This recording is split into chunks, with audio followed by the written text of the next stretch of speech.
No niin, tervetuloa tänne minun koodausnurkkaan.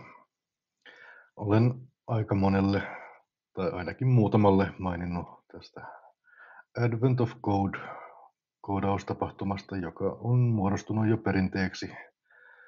Eli joulun alla tämmöinen leikkimielinen tapahtuma, jossa on erilaisia pieniä koodauspulmia ratkaistavaksi melkeinpä kenelle vaan ohjelmoinnin harrastajalle.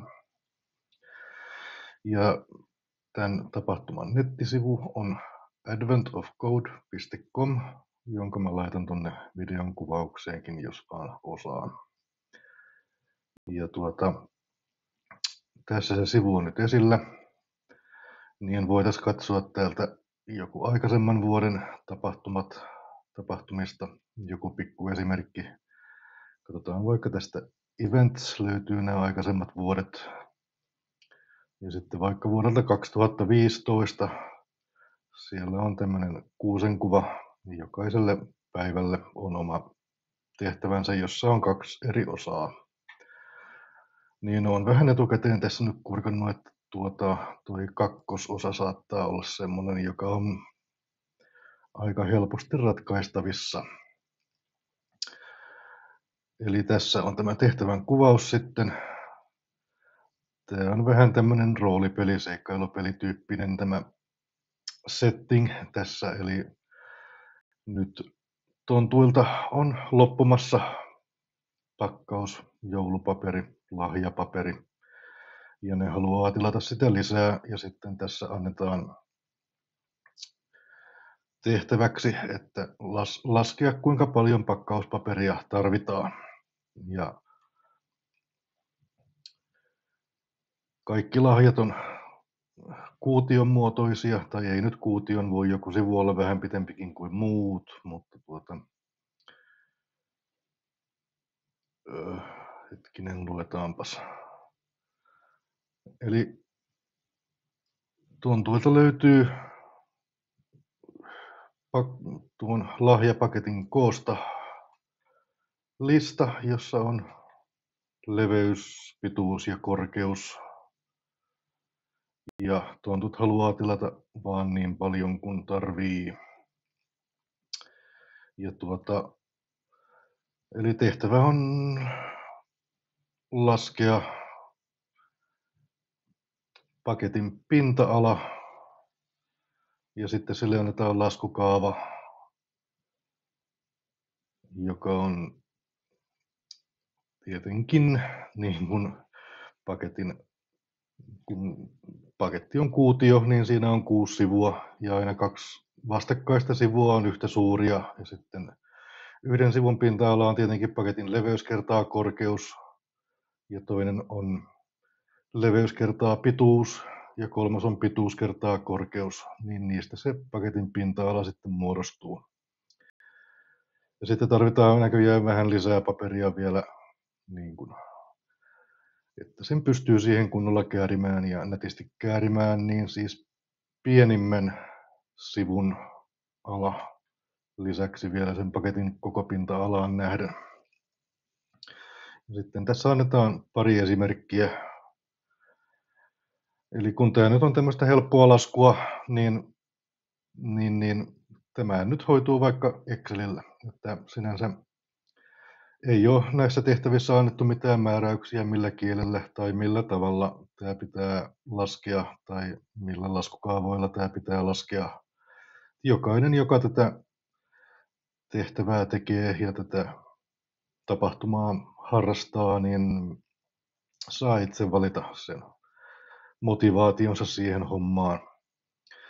Että osaavampi koodaaja voi sitten jotain vähän vaikeampaa pulmaa optimoida niin, että kun siinä on vaikka 10 000 riviä, annetaan noita paketin kokoja, niin se sitten niin kuin yrittää saada sen niin tehokkaaksi sen algoritminsa, että se laskee sen tyyliin 1 millisekunnissa. Ja sitten se parantelee sitä vielä edelleen ja sitten se laskeekin sen 1 mikrosekunnissa.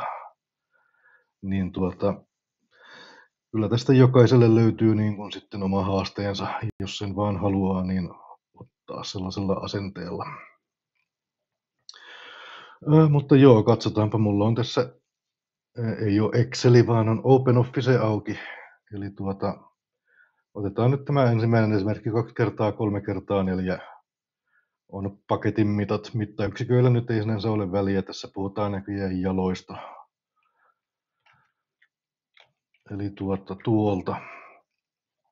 Eli leveys 2 jalkaa, pituus 3 jalkaa, korkeus 4 jalkaa.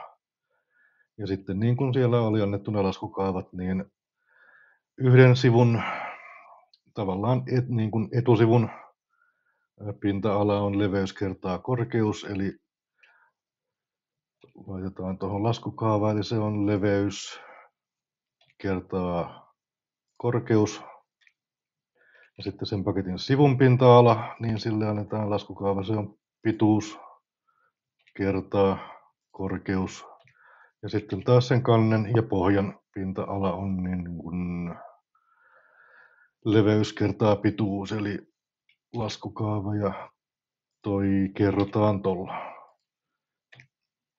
Eli nyt me saatiin tänne niiden sivujen pinta-alat. Ja sitten kun mainittiin, että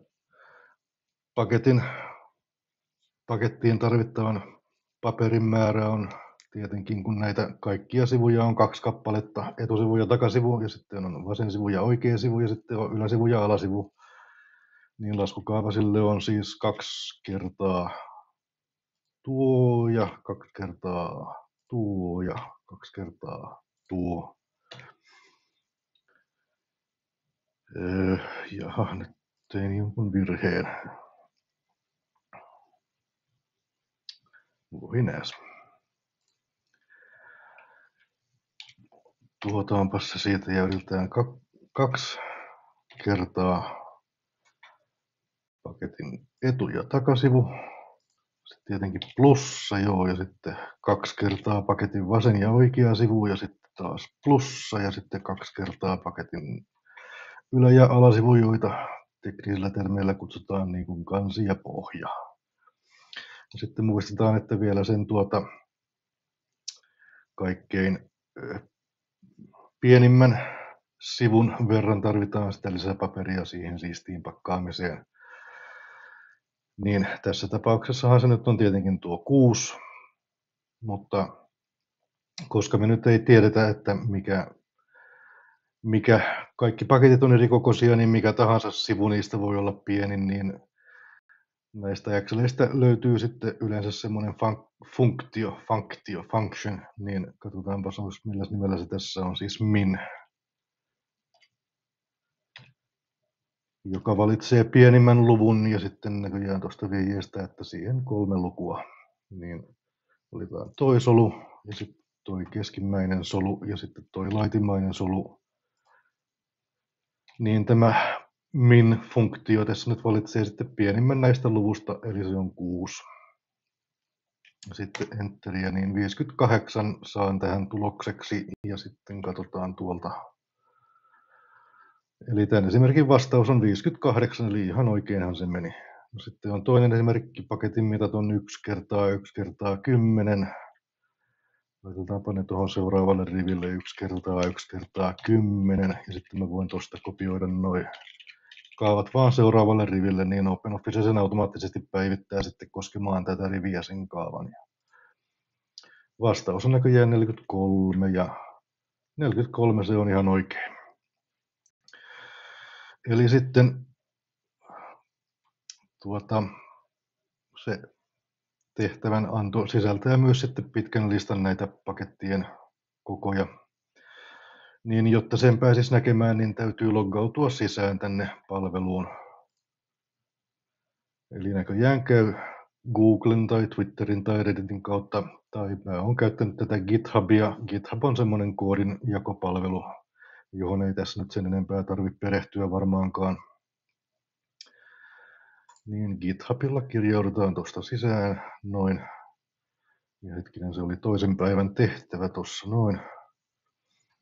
Ja sitten get your puzzle input, eli tästä mä saan nyt sitten listan niistä pakettien koista. Ja nyt mä huomaan, että tämä onkin näköjään tekstimuodossa niin kuin nämä tehtävänannot yleensä on, niin valitaan siitä kaikki ja kopioidaan ja heitän sen vaikka tuonne toiselle välilehdelle täällä OpenOfficen puolella, niin saadaan, tai no, mitäpä mä turhaa työtä tekemään. OpenOffice antaa tietenkin tähänkin omat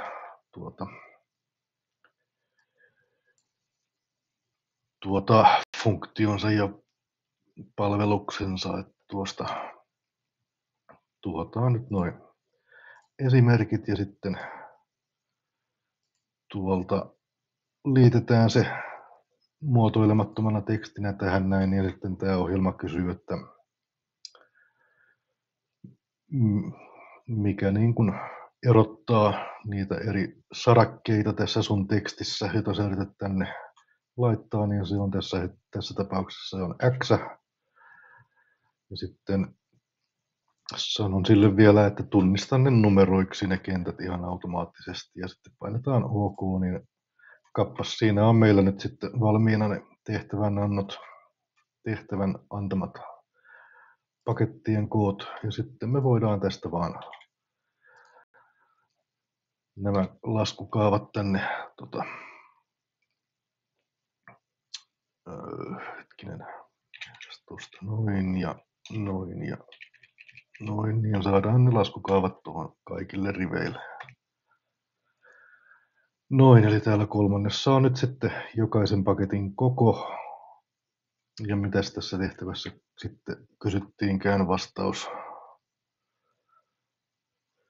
Eli kysytään kokonaismäärää, että kuinka paljon paperia ne nyt sitten tarvii, niin sehän on vaan sitten näiden kaikkien pakettien vaatiman paperin summa. Eli sillekin löytyy oma funktionsa ja pannaan tuosta vaikka käsin nyt noi solujen numerot tonne. 1000 pakettia niillä näköjään on siellä nyt tällä hetkellä. Eli 586 304 jalkaa vaativat paperia. Ja tohon saan heittää sen vastauksen ja submit. Jee, se oli oikein. Sain siitä yhden kultatähden, jota tässä keräillään ikään kuin pisteinä. Ja sitten jokaisessa tehtävässä on aina 2 osaa, niin katsotaanpa nyt mitä tämä 2. osa sitten vaatii. Tätä mä en ole itsekään vielä nähnyt, koska tätä 2. osaa ei pääse näkemään, ellei ole tuo 1. osa ratkaistuna. Eli nyt ne vaatii sitten pakettinarua. Se on kaikki saman levystä, eli tarvitaan vaan niin kuin huolehtia siitä sen pituudesta. Ja nauhan pitää ulottaa niin kuin ympäröidä lahja lyhimmän etäisyyden mukaan. No katsotaan esimerkki, tai eipäs hetkinen. Tämä on vaikeaa puhua yhtä aikaa ja yrittää ymmärtää tätä tehtävää. Shortest distance around its sides or the smallest perimeter of any one face. Eli kysytään niin kuin paketin sivun, onko se nyt ympärysmittako se on suomeksi. Eli tavallaan niin kuin paketin sivun, kun on etusivu, takasivu, sivusivu, yläsivu, alasivu, niin jokaisen sivu muodostuu 4 viivasta, niin niiden viivojen pituuksien summa. Ja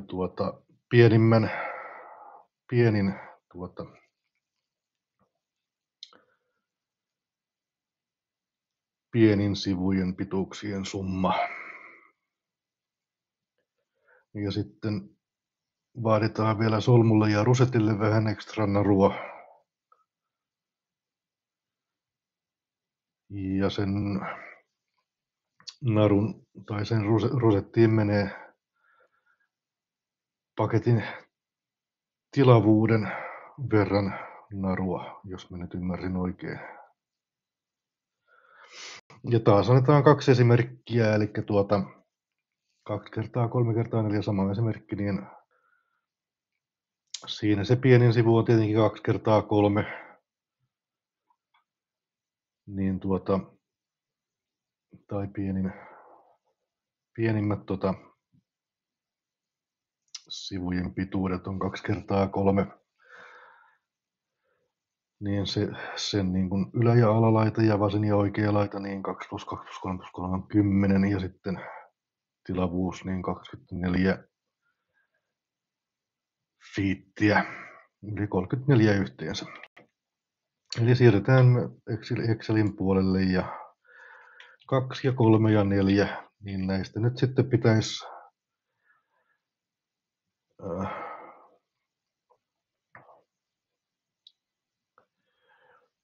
valita kaksi pienintä. No kun niitä on 3, niin mä voin valita yhden isoimman ja jättää sen pois laskuista.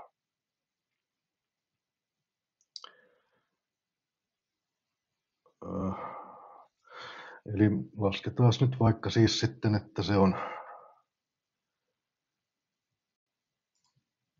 kaikkien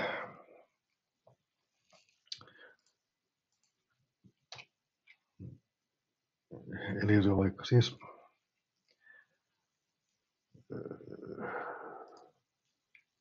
kaikki sivut kerrotaan 2.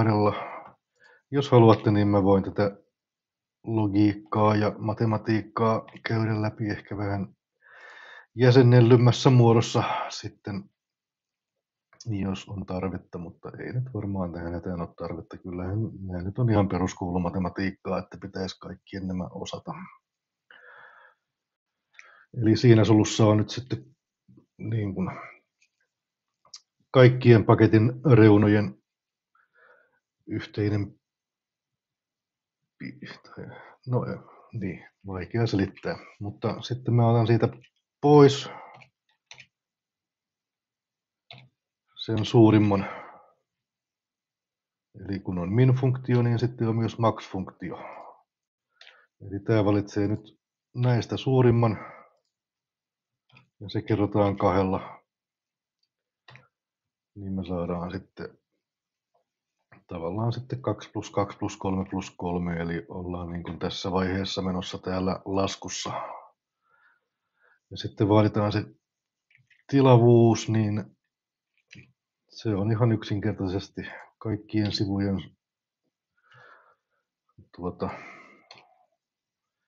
kaikki sivut kerrotaan keskenään, niin saadaan paketin tilavuus. Ja lopullinen tulos oli siis sitten se toi ja sitten se tilavuus eli 32. Ja ollaanko me yhtä mieltä? Ei olla.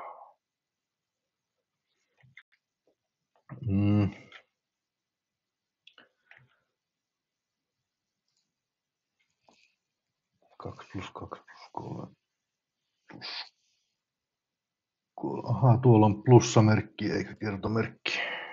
Vaihdetaanpa se. No nyt. Eli 34 sain ja 34 vaaditaan. Ja 1 ja 10 oli se toinen esimerkki, niin se antaa vastaukseksi 14 ja okei, sekin on oikein. Ja tälle tehtävälle ei ole annettu erikseen mitään muuta listaa niistä pakettien kovista. Se on vaikea sana kääntää monikkoon, niin mä voin vaan kopioida nää täältä. Ops, ei mennä toiseen sovellukseen, vaan toiselle välilehdelle ja tuosta kopioidaan ne tännekin ja sitten jälleen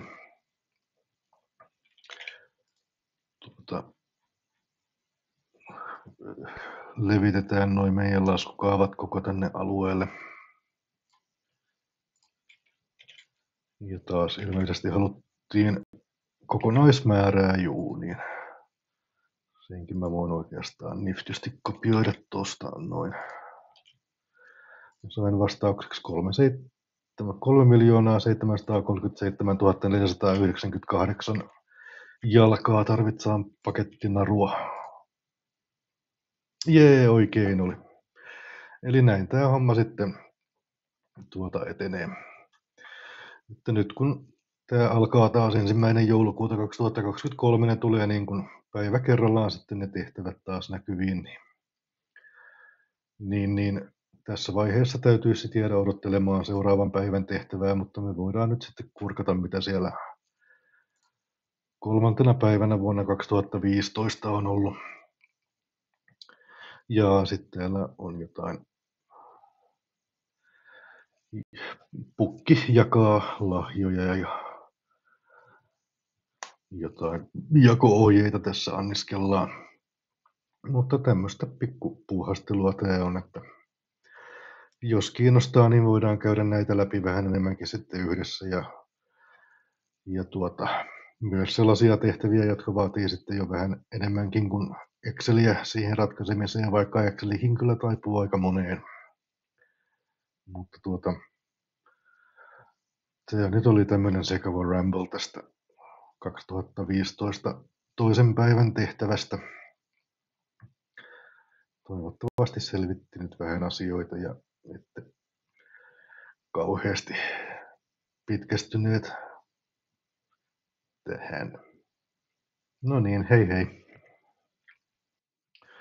Ai niin, unohdin, että mullahan on täällä kahvia. Heti ekaa videon bloopereita.